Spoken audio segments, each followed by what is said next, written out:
ناظرین گرامی، آج کی اس ویڈیو میں ہم بتائیں گے کہ چوہا کس قسم کا فسادی جانور ہوتا ہے اور حضور اکرم صلی اللہ علیہ وسلم نے اس کو مارنے کا کیوں حکم دیا ہے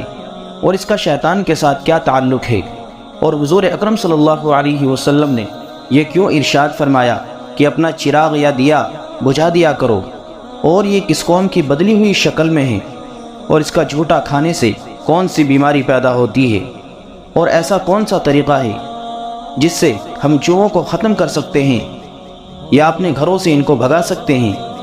اور اگر کوئی شخص چوہے کو اپنے خام میں دیکھے تو اس کی تعبیر کیا ہوگی۔ معزز دوستو، ان تمام باتوں کو جاننے کے لیے ہماری اس ویڈیو کو آخر تک ضرور دیکھیں۔ ناظرین گرامی، ماہرین حیوانات نے چوہوں کی مختلف اقسام بیان کی ہیں۔ کہتے ہیں کہ چوہے سے زیادہ فسادی جانور کوئی نہیں ہوتا۔ اس کے فسادی ہونے کی مثال یہ ہے کہ جب یہ کسی ایسی تیل کی بوتل یا برتن کے پاس آتا ہے جس میں اس کے منہ کی پہنچ نہیں ہو پاتی تو یہ اس میں اپنی پونچھ کو ڈال کر تیل میں تر کر لیتا ہے اور پھر اپنی پونچھ کو چوس لیتا ہے، اور اس طرح یہ تمام تیل کو ختم کر دیتا ہے۔ ناظرین محترم، اس کے فسادی ہونے کی وجہ سے حضور صلی اللہ علیہ وسلم نے اس کو قتل کرنے کا حکم دیا ہے،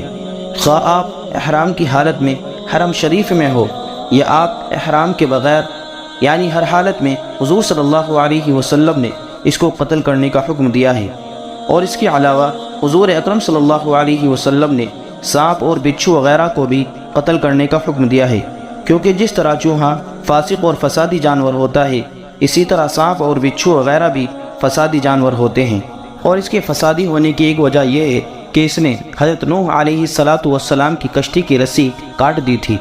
امام طحاوی رحمۃ اللہ علیہ نے احکام القرآن میں یزید بن نعیم کی سند سے لکھا ہے کہ انہوں نے حضرت ابو سعید خدری رضی اللہ تعالی عنہ سے دریافت کیا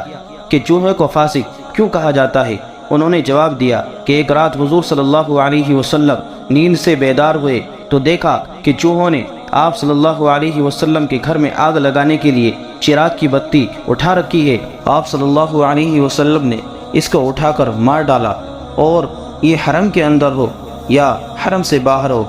ہر جگہ ہر شخص کے لیے اس کو مار ڈالنا جائز قرار دیا۔ حضرت بن عباس رضی اللہ تعالی عنہ کی روایت ہے کہ ایک مرتبہ چوہا آیا اور اس نے چراغ کی بتی منہ میں اٹھا لی۔ ایک لونڈی چوہے کو جھڑکنے لگی، مگر آپ نے اس کو منع کر دیا۔ چوہا وہ بتی لے کر اس مصلے پر جس پر آپ صلی اللہ علیہ وسلم تشریف فرما تھے لا کر ڈال دی، جس سے مصلہ بقدر 1 درہم کے جل گیا۔ حضور صلی اللہ علیہ وسلم نے ارشاد فرمایا کہ جب تم سونے کا ارادہ کرو تو چراغ کو بجھا دیا کرو، کیونکہ شیطان ان جیسوں کو ایسے کام کرنے کی رغبت دلاتا ہے تاکہ تم کو جلا دے۔ صحیح مسلم میں ہے کہ حضور صلی اللہ علیہ وسلم نے حکم دیا کہ سوتے وقت آگ بجھا دیا کرو، اور اس کی علت یہ بیان فرمائی کہ چوہا یعنی گھر میں آگ لگا کر گھر والوں کو جلانا چاہتے ہیں۔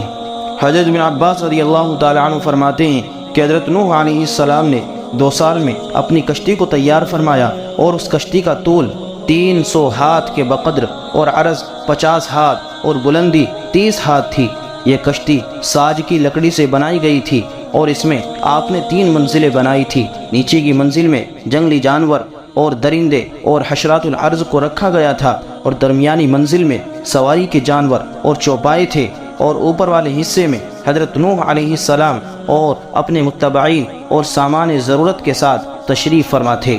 جب کشتی میں بہت زیادہ گوبر اور لید وغیرہ جمع ہو گیا تو اللہ تبارک و تعالی نے حضرت نوح علیہ السلام کو حکم دیا کہ ہاتھی کی دم کو دباؤ۔ چنانچہ حضرت نوح علیہ السلام نے ایسا کیا، جس کے نتیجے میں ایک سور اور ایک سوری نکل پڑی۔ چنانچہ ان دونوں نے نکلتے ہی کشتی میں موجود تمام گندگی کو کھا کر صاف کر دیا۔ اسی طرح جب چوہا کشتی کے کنارے پر آ کر اس کے لنگر کی رسیوں کو کاٹنے لگا تو حق تعالی جل شانہ نے حضرت نوح علیہ السلام کو حکم دیا کہ شیر کی دونوں آنکھوں کے درمیان چوٹ مارے۔ چنانچہ حضرت نوح علیہ السلام نے ایسا ہی کیا، جس سے ایک بلہ اور ایک بلی نکل پڑی، اور ان دونوں نے چوہے پر حملہ کر کے اس کی رسی کو کاٹنے سے باز رکھا۔ اس روایت سے پتہ چلتا ہے کہ چوہا اتنا فسادی جانور ہے کہ اس نے حضرت نوح علیہ السلام کی کشتی کی رسی کو کاٹنا چاہا تھا، اس لیے اسلام نے اس کو مارنے کا حکم دیا ہے۔ بخاری اور مسلم میں حضرت ابو ہریرہ رضی اللہ تعالی عنہ سے روایت ہے کہ حضور صلی اللہ علیہ وسلم نے فرمایا کہ بنی اسرائیل کی ایک قوم گم ہو گئی تھی۔ کچھ معلوم نہ ہو سکا کہ ان کا کیا انجام ہوا، بس اس مقام پر صرف چوہے ہی نظر آتے تھے، اور ان چوہوں کا یہ حال تھا کہ جب ان کے سامنے اونٹنی کا دودھ رکھا جاتا تھا تو اس کو نہیں پیتے تھے، مگر جب بکری کا دودھ ان کے سامنے رکھتے تھے تو اس کو پی لیا کرتے تھے۔ امام نووی رحمۃ اللہ علیہ فرماتے ہیں کہ چونکہ بنی اسرائیل پر اونٹ کا گوشت اور اونٹ کا دودھ حرام تھا اور بکری کا دودھ اور بکری کا گوشت حلال تھا، اس لیے ان چوہوں کا اونٹنی کے دودھ سے اعراض کرنا اور بکری کے دودھ کو پی لینا اس بات کی دلیل ہے کہ یہ چوہیں بنی اسرائیل کی بدلی ہوئی شکل والی قوم تھی۔ ابن شہاب زہری رحمۃ اللہ علیہ چوہے کا چوٹا اور کھٹا سیب کھانے کو مکروہ قرار دیتے تھے اور فرمایا کرتے تھے کہ ان دونوں چیزوں سے بھول کی بیماری پیدا ہوتی ہے، اور شہد کثرت سے نوش فرمایا کرتے تھے اور فرماتے تھے کہ شہد سے ذہن میں ترقی ہوتی ہے۔ چوہوں کو ختم کرنے اور بھگانے کا طریقہ یہ ہے کہ اگر آٹے میں کبوتر کی بیٹ ملا کر چوہے یا کسی اور جانور کو کھلا دی جائے تو وہ فوراً مر جائے۔ اگر پیاز کو کوٹ کر چوہے کے بل کے منہ پر رکھ دی جائے تو جو چوہا اس کو سونگھے گا وہ فوراً مر جائے گا۔ اگر چوہے کو پکڑ کر اس کی دم کاٹ کر گھر کے بیچ میں دبا دی جائے تو جب تک وہ دم دبی رہے گی اس گھر میں چوہے نہیں آئیں گے۔ چوہا اگر خواب میں دکھ جائے تو اس کی تعبیر یہ ہے کہ چوہا چونکہ فاسق جانور ہے۔ کبھی اس کی تعبیر نوحہ کرنے والی ملعون یہودی عورت سے دی جاتی ہے یا فاسق یہودی مرد سے، اور کبھی چور سے اس کی تعبیر دی جاتی ہے۔ کبھی چوہے سے رزق کی زیادتی مراد ہوتی ہے، اس لیے جو شخص خواب میں اپنے گھر میں چوہے کو دیکھے تو اس کا رزق بڑھ جائے گا، کیونکہ چوہے اسی گھر میں رہتے ہیں جس گھر میں رزق زیادہ ہوتا ہے۔ اور جو شخص خواب میں یہ دیکھے کہ چوہے اس کے گھر سے نکل گئے ہیں تو اس بات کی دلیل ہے کہ اس کے گھر سے خیر و برکت ختم ہو جائے گی۔ اگر کوئی شخص خواب میں چوہے کا مالک بن جائے تو اس کی تعبیر یہ ہے کہ وہ کسی خادم کا مالک بنے گا، کیونکہ یہ چوہے وہی کھاتے ہیں جو چیز گھر والے استعمال کرتے ہیں۔ اسی طرح خادم بھی وہی کھاتا ہے جو مخدوم کھاتا ہے۔ جو شخص خواب میں دیکھے کہ اس کے گھر میں چوہے کھیل رہے ہیں تو اس کی تعبیر یہ ہے کہ اس سال اس کے گھر میں خوشحالی ہوگی، کیونکہ کھیل کود انسانی آسودگی میں ہی آتا ہے۔ کالا اور سفید چوہا دن اور رات کی پہچان ہے۔ جو شخص کالے اور سفید چوہوں کو اپنے گھر میں آتے جاتے دیکھے تو یہ اس بات کی دلیل ہے کہ اس کی زندگی لمبی ہوگی اور یہ بہت سے دن اور رات دیکھے گا۔ اگر کوئی شخص یہ دیکھے کہ چوہا اس کے کپڑے کاٹ رہا ہے تو اس کی عمر کے گزر جانے کی دلیل ہے۔ معزز دوستو، آپ سے درخواست ہے کہ ہمارے چینل کو سبسکرائب کر دیں